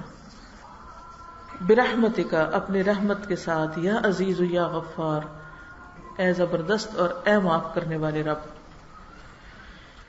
تو ہمیں ان میں شامل نہ کرنا جن کو اردو محاورے میں آپ کہہ سکتے ہیں کہ منہ کے بل گھسیٹ کے جہنم میں گرا دیا گیا. اللہم انفعنا، اے اللہ ہمیں نفع دے. ورفعنا، اور ہمیں بلندی عطا کر. بالقرآن العظیم، قرآن عظیم کے ساتھ. الذی رفعت مکانہ، وہ جس کا مقام آپ نے بلند کیا ہے. وأیدت سلطانہ، اور اس کی دلیل کو تائید دی ہے، واضح کیا، اور اس کی دلیل کو مضبوط کیا ہے. وبینت برہانہ، اور اس کی برہان کو یعنی اس کی دلیل کو تو نے واضح کیا، یعنی بات سمجھ آتی ہے قرآن کی. وقلت، اور آپ نے فرمایا. یا اعز من قائل سبحانہ، اے وہ سب سے زیادہ عزت والے جو پاک ہے، یعنی اے کہنے والوں میں سے سب سے عزت والے جو پاک ہے. یعنی کہنے والے تو بہت سی باتیں کہنے والے، لیکن اللہ سب سے زیادہ پاک ہے. فَإِذَا قَرَأْنَاهُ، کیا کہا ہے اللہ نے کہ جب ہم اس کو پڑھیں. فَاتَّبِعْ قُرْآنَ، تو اس کے پڑھنے کی پیروی کرو، فالو کرو. ثُمَّ إِنَّ عَلَيْنَا بَيَانًا، پھر ہمارا ذمہ ہے اس کو بیان کرنا. احسن کتب کا نظامہ، یہ تیری کتاب یعنی قرآن مجید بہترین ہے نظم اور ترتیب کے اعتبار سے. وَأَفْصَحِهَا كَلَامًا، اور کلام کے اعتبار سے سب سے زیادہ فصیح ترین ہے، یعنی کھول کے بات بیان کرتی ہے. وَأَبْيَنِهَا حَلَالًا وَحَرَامًا، اور حلال اور حرام کو سب سے زیادہ بیان کرنے والی ہے، کھول کھول کے بتانے والی ہے، واضح ہے. فِيهِ وَعْدٌ وَوَعِيدٌ، اس میں وعدے بھی ہیں اور ڈراوے بھی ہیں. وَتَخْفِيفٌ وَتَهْدِيدٌ، اور دھمکیاں بھی ہیں اور ڈراوے بھی ہیں. لا يأتيه الباطل من بين يديه ولا من خلفه، باطل اس کے آگے اور پیچھے سے نہیں آ سکتا. تنزیل من حکیم حمید، یہ حکمت والے قابل تعریف رب کی طرف سے نازل کردہ ہے یہ قرآن. اللہم اوجب لنا بہ الشرف المزید، اے اللہ اس کتاب کے ذریعے ہمیں مزید شرف عطا فرما. اللہم اوجب لنا بہ الشرف المزید، اے اللہ ہمیں اس کتاب کے ذریعے مزید شرف عطا کر. والحقنا بکل بر سعید، اور ہمیں ہر نیکوکار اور خوشبخت کا ساتھ دے اس کے ذریعے، یعنی نیک لوگوں کی مجلس اور کمپنی عطا کر، دوستی عطا کر. بر کہتے نا نیک، سعید خوش قسمت. ووفقنا للعمل الصالح، اور ہمیں توفیق دے عمل صالح کی، الرشید جو درست ہے، بالکل سیدھا. اللہم اجعلنا، اے اللہ بنا ہم کو، بتلاوت کتابک منتفعین، کہ جو تیری کتاب کی تلاوت سے نفع اٹھانے والے، جنہوں نے قرآن پڑھ کے فائدہ اٹھایا، یعنی اجر و ثواب کمایا، علم حاصل کیا، عمل کی راہیں دی، روشنی ملی ان کو، صحت اور شفا اور خیر و برکت اور بھلائی ملی. وَإِلَى لَبِيبِ خِطَابِهِ مُسْتَمِعِينَ، اور اس کے مرغوب کلام کو سننے والا، یعنی اتنا لذیذ کلام ہے کہ جس کو سنتے ہوئے دل نہیں بھرتا. وَلِأَوَامِرِهِ، اور اس کے احکام، وَنَوَاهِهِ، اور اس کے نواہی، یعنی جن چیزوں سے روکا ہے اللہ نے، خاضعین، اس کے آگے جھکنے والے. کیونکہ بعض لوگ ہوتے ہیں انہیں کوئی بات بتائی جائے قرآن کی تو وہ کیا کرتے ہیں، اکڑ پڑتے ہیں، اور کچھ لوگ سن کے جھک جاتے ہیں اور عمل کرتے ہیں.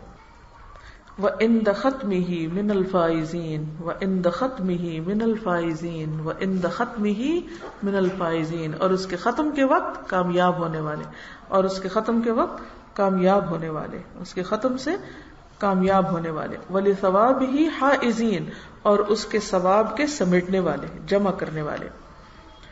وَلَكَ فِي جَمِيعِ أُمُورِنَا رَاجِعِينَ، اور تیرے لیے تمام ہر کام میں اپنی طرف رجوع کرنے والا ہمیں بنا دے. وَلَكَ فِي جَمِيعِ شُهُورِنَا ذَاكِرِينَ، اور ہمارے تمام مہینوں میں ہمیں اپنا ذکر کرنے والا بنا دے. یعنی صرف رمضان کے نمازی نہ ہو یا قرآن پڑھنے والے، یا صرف کورس کے وقت قرآن پڑھنے والے نہ ہو، بلکہ سال کے 12 مہینوں میں قرآن پڑھنے والے ہوں. برحمتک یا ارحم الراحمین، اپنی رحمت کے ساتھ اے ارحم الراحمین. لگا دیں. اللہم، اے اللہ، انقلنا بالقرآن الکریم، منتقل کر دے ہمیں قرآن کریم کے ساتھ، من الشقاء، بدبختی سے، الی السعادت، خوش قسمتی کی طرف. یعنی اس قرآن کے ذریعے ہماری بدبختی کو خوش قسمتی سے بدل دے. ومن النار الی الجنہ، اور آگ کو جنت سے بدل دے. ومن البدعۃ الی السنہ، اور بدعت کو سنت سے بدل دے. یعنی اس قرآن کی برکت سے، اس کی بدولت سے، اس کے علم سے. ومن کل الشرور الی کل الخیور، اور ہر شر سے ہر خیر کی طرف. برحمتک یا ارحم الراحمین، اپنی رحمت کے ساتھ اے رحمت کرنے والے جو سب سے بڑھ کے رحم فرمانے والا ہے. ومن الشرک الی التوحید، اور شرک سے ہمیں توحید کی طرف لیا. ومن السیئات الی الحسنات، اور برائیوں سے نیکیوں کی طرف لیا. ومن الذل الی العزہ، اور ذلت سے عزت کی طرف لیا. ومن الفقر الی الغنا، اور محتاجی سے غنا کی طرف لیا. یا ذا الجلال والاکرام، اے عظمت اور بزرگی والے رب. ومن انواع الشرور کلھا، اور شر کی ہر قسم سے نکال کے، الی انواع الخیر کلھا، خیر کی ہر قسم کی طرف ہمیں لے جا. یعنی ہر شر سے نکال کے ہر خیر کی طرف لے جا. یا حی یا قیوم برحمتک نستغیث، اے زندہ رکھنے والے خدا، اے قائم رکھنے والے خدا، تیری رحمت کے ساتھ ہم فریاد کرتے ہیں. فلا تکلنا الی انفسنا، تو ہمیں ہمارے نفسوں کے حوالے نہ کرنا. ولا الی اعمالنا، اور ہمارے اعمال کے حوالے نہ کرنا. طرفت عین، آنکھ جھپکنے کی دیر بھی، یعنی ہم نہ بھٹکیں. اللہم، اے اللہ، انا، بے شک ہم، قد حضرنا، ہم حاضر ہوئے، یعنی وہ لوگ تو وہاں حاضر ہیں تو آپ سب یہاں حاضر ہوئے.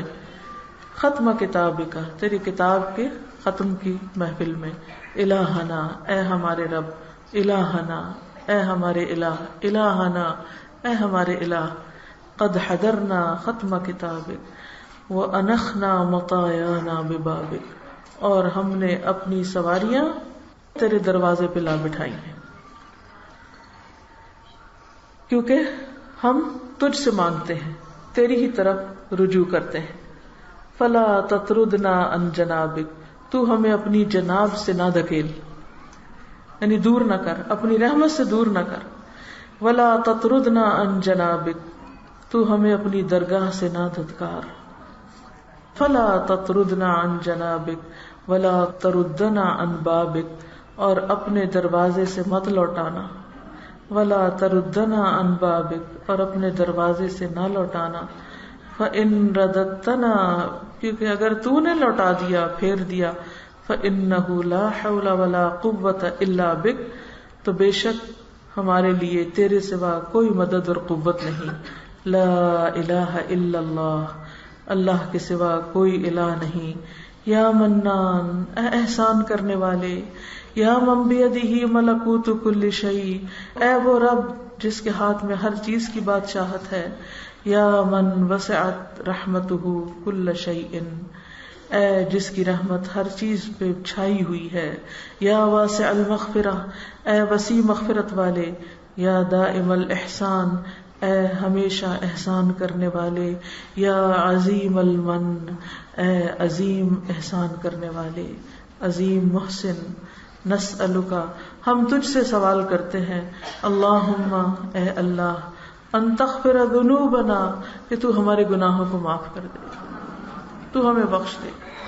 وتستر عیوبنا، اور ہمارے عیب چھپا دے. وتبید وجوہنا، اور تو ہمارے چہروں کو سفید کر دے، روشن کر دے.